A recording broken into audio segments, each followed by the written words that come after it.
Welcome back to the program. World Autism Awareness Day is celebrated every year on April 2nd to raise awareness about people with autistic spectrum disorders throughout the world. The theme of this year is the transition of adulthood. In the UN Secretary General's message for 2020, he says, on World Autism Day, we recognize and celebrate the rights of persons with autism. This year's observance takes place in the midst of a public health crisis, unlike any other in our lifetimes, a crisis that places persons with autism at disproportionate risk as a result of the coronavirus and its impact on society. He further stated persons with autism have the right to self-determination, independence and autonomy, as well as the right to education and employment on an equal basis with others. But the breakdown of vital support systems and networks as a result of COVID-19 exacerbates the obstacles that persons with autism face in exercising these rights. We must ensure that a prolonged disruption caused by the emergency does not result in rollbacks of the rights that persons with autism and their representative organizations have worked so hard to advance.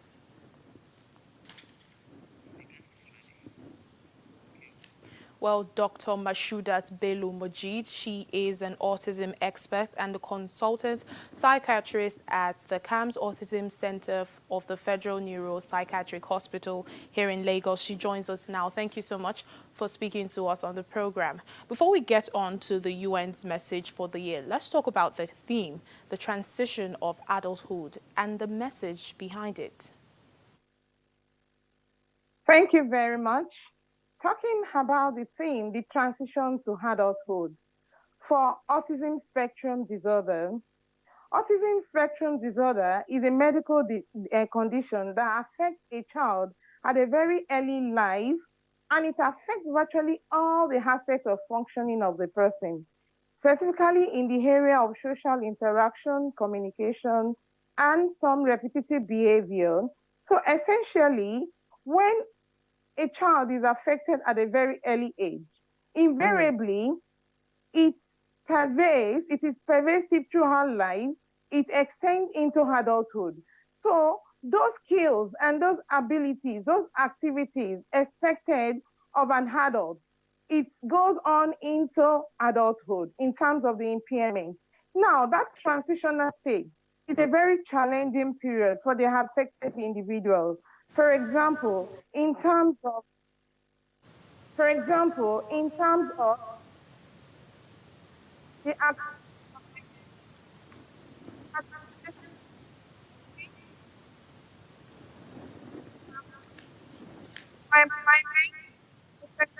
education. So that transition is a very challenging period because for affected individuals, the aspect of things are things and when they are disturbed, they get seriously affected. And that is expected to have independent living. So that independent living with plan is still have plan, child, and because of that impairment, many of them are not able to attend to personal care such as bathing, brushing, combing the hair. Now, with all that's happening, information is very crucial. How do we explain to, people with these special needs, and also how does one take proper care of them? For affected people, that is those individuals with special needs, we usually talk about them that they have skills. For example, we say they are visual learners. They tend to understand better when they see things. So it's always helpful to use calendars and some other items to help them. And stories can also be helpful. We have to break down some of these skills, some of those things that we want to explain to them in terms of COVID-19. We break it down, we repeat it several times. We also had to ensure that adults or caregivers are actively involved in explaining this to them, as Yeah. well as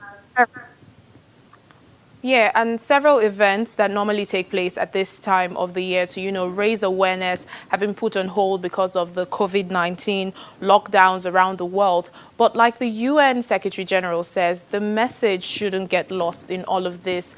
How can people do their part in raising awareness from their various homes?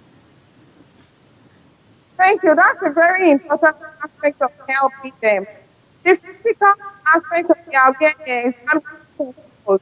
There are so many things that can be done online. For example, we have to spread the information. We send different messages to the Facebook, to different online platforms. The aspect of having to use things like technology. For example, last year we talked about assistive technology.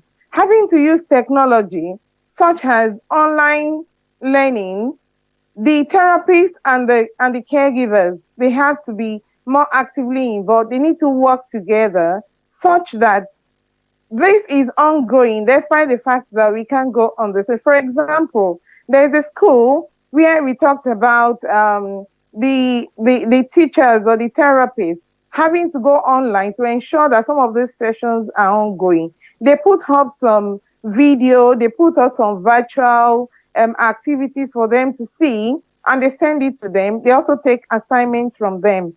And even the caregivers that All right, then, Dr. Mashudat Bello Majid, she's autism expert and consultant psychiatrist. Thank you so much for speaking to us. thank you. Well, more stories now. The Electoral Commission in Guinea says the party of President Alpha Condé won more than two-thirds of the seats in last month's parliamentary elections, which the opposition boycotted. The government had already declared victory in a referendum held the same day about changing the constitution, which would allow Mr. Condé to seek a third term in office. The adoption of the new constitution means that time Mr. Condé has already served does not count, and his second term comes to an end in December. Mr. Condé, who is 82 years old, has argued that constitutional changes are needed to usher in social reforms, especially to benefit the women. To security matters, Interpol says it has arrested a number of people in East and Central Africa as part of an anti-terrorism operation. The International Police Organization said it carried out close to 3 million checks at border crossings and airports over an 8-day period.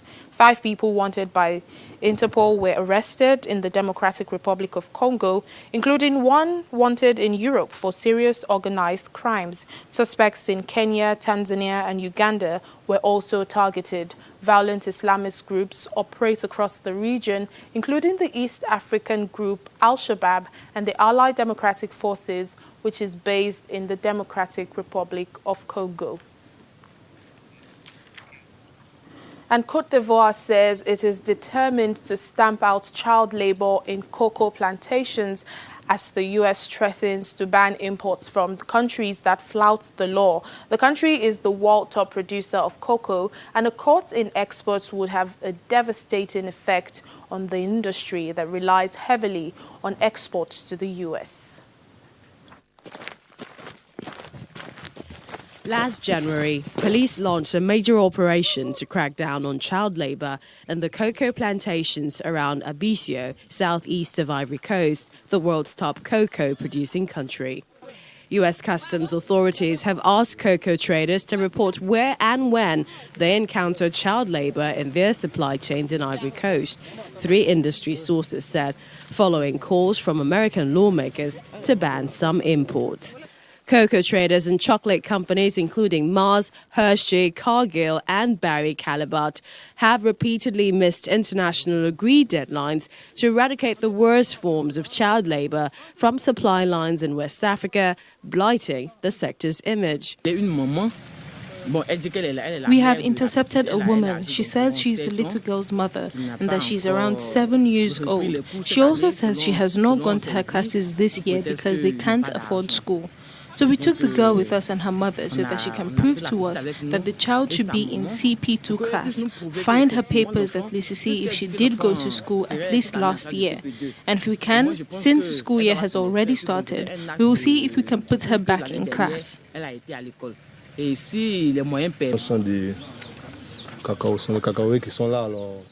you can see, looking all around us, we're in a cocoa plantation, and we saw children, including one of school age, who was working. As we asked them to come to us with his father or the man who employs him, this person made him flee. So we apprehended this person. We took him with us so as to interrogate him about who this child really belongs to, if he is a father, and what is this child doing when he should be in school with his classmates. There are about 2.1 million children working in cocoa in Ivory Coast and Ghana, the world's #2 producer, according to a report published in 2018 by international civil society groups. The World Cocoa Foundation has advised against a ban on cocoa imports from Ivory Coast, saying it would punish the innocent and push millions of poor farmers deeper into poverty.